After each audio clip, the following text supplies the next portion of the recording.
Hi, today we're going to talk about flight reservation form and we're going to understand how can passengers use this form to start reservation for their flights.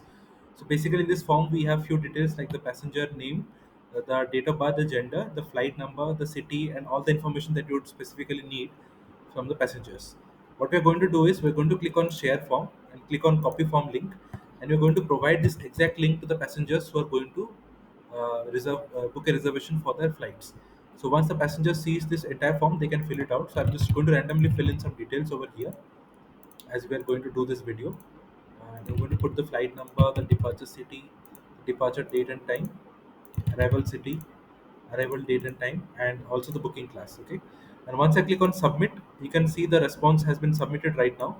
And if you go to the responses view next to the form builder, you will able to see the response has come up over here.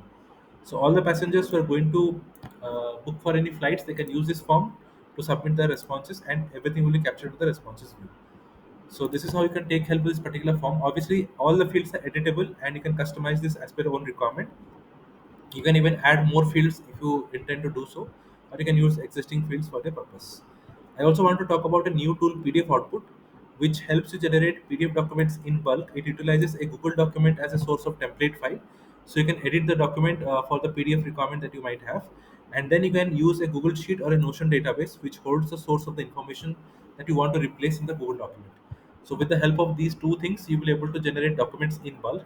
I've added a video of how you can do the same with invoices, and it showcases how you can generate bulk invoices in one go using the exact same flow that I just explained. You can definitely watch this video and understand more about the process, but do check out PDF output for a use case.